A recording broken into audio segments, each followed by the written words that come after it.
Hopefully I'm not the reality check, because I hear a lot of good things this morning. This is my first time attending this conference in its 5th year, and I think it just shows the power of what everything that you folks are trying to do, that you have, attracted the attention of kind of mainstream fruit processing, vegetable processing here in Michigan.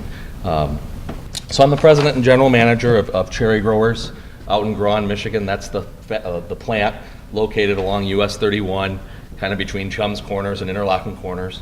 It's a grower cooperative, got formed in 1939, predominantly, obviously started with cherries, with the concept that growers were having a hard time at the end of their season up here in northern Michigan getting their products to the market, because in an oversupply year they were being turned around at the gates by the privately held or downstate processors way back, for me, 2 generations ago.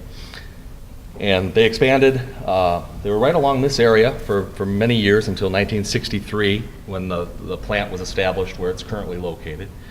And then we got into apples, and apples are by far the predominant by volume product that we process. It's a cannery, so it's a lot of the traditional canned applesauce, canned apple slices, the traditional model of distribution and food service, USDA food bank programs, shipping all over. Very different than maybe a local food movement, but I think one thing you have to remember here in Michigan is just how diverse and how fortunate we are with the amount of products that we grow here. And there are other aspects of the country that just don't have the fruit and vegetable presence in their own regions. And so I think there's always going to be a spot for the mainstream, so-called mainstream way of distribution to regions that don't have fruit and vegetable accessibility locally like we do here in Michigan. Our big project that has gotten a lot of attention and a lot of support from local government, the MEDC, Mike DiBernardo, and now I see he's added 2 people to his team that he talked about. I think it shows the seriousness that the state administration and the legislature who funds it at the end of the day has for agriculture in Michigan, because they have a vast variety of programs that are working with every scale of agricultural entrepreneur or business, and I think that's great for us as food industry people, regardless of what we're up to. For us, it continues to be, our customer demand continues to be convenient use of product, no mess, no hassle, speed, speed, speed. This is probably not the same as many in the audience here today wants to see with their food experience, but it's the reality of what our markets are asking for. And so we had an opportunity starting in 2008 to work with a company out of France that wanted to bring a flexible, convenient, packed applesauce based product with a variety of flavors. They introduced that product into the markets through Whole Foods in the East in 2008 and had great success with it and wanted to move mainstream. Their big problem was, if it really took off, where would they have the product made and where would they get the apple supply? And so over about a 3-year period in discussions, and as they looked around the country, we were happy to cement a relationship in which we could do that.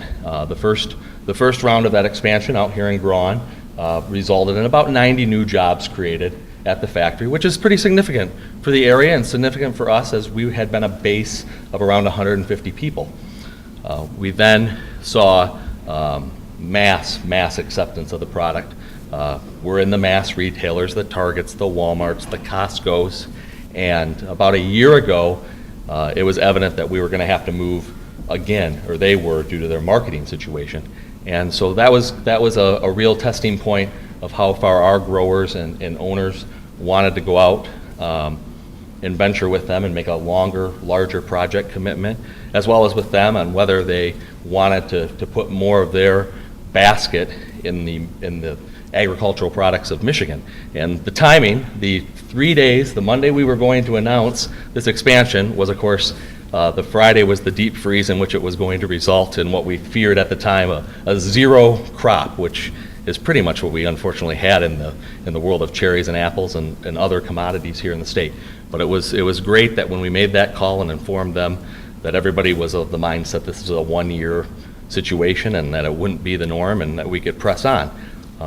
And so through the help of the MEDC and the MDA, putting through some incentive packages to help attract this additional growth to stay in Michigan, we're just getting an addition onto the facility. They take up about 70,000 square feet is what the total production area is going to be when we get to the final stage.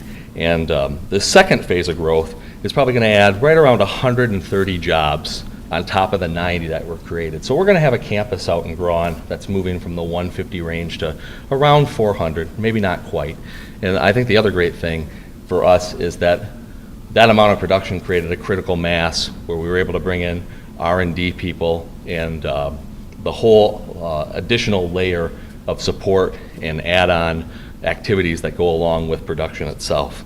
But we need Michigan growers to provide the fruit. We've got apple cherry as one of the products. We need cherries, obviously, for our traditional markets, but we need cherries for this product. We need apples. I'm hoping to work with them and get Michigan blueberries involved. And so there's a lot more, although apples is the base product, there's a lot of flavor profiles that they're attempting to bring to the marketplace. And I think that opens up opportunities for a lot of fruits that we grow here in Michigan, as well as possible potentials maybe down the road of vegetable, but we can't do it without growers having the crops and making sure the return is there for them as well. I was excited to hear about all the programs from the variety of speakers going on with young people. I'm on the younger side myself, if you didn't notice, and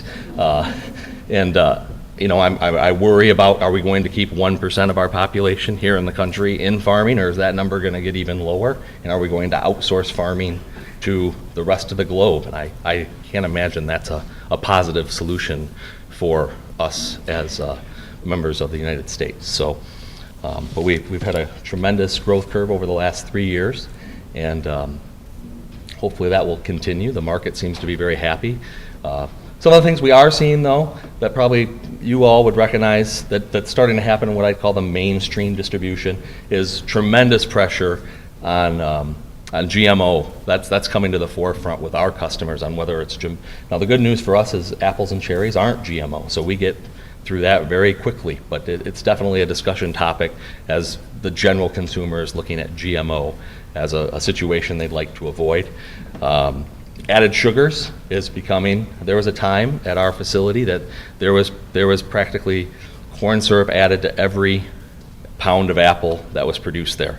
And today, I'd say there's less than 10%, which I think is a positive step. We didn't need it in there in the first place. And the third thing is obviously post-consumer content. A lot of packaging questions, a lot of transportation, carbon footprint is starting to make its way.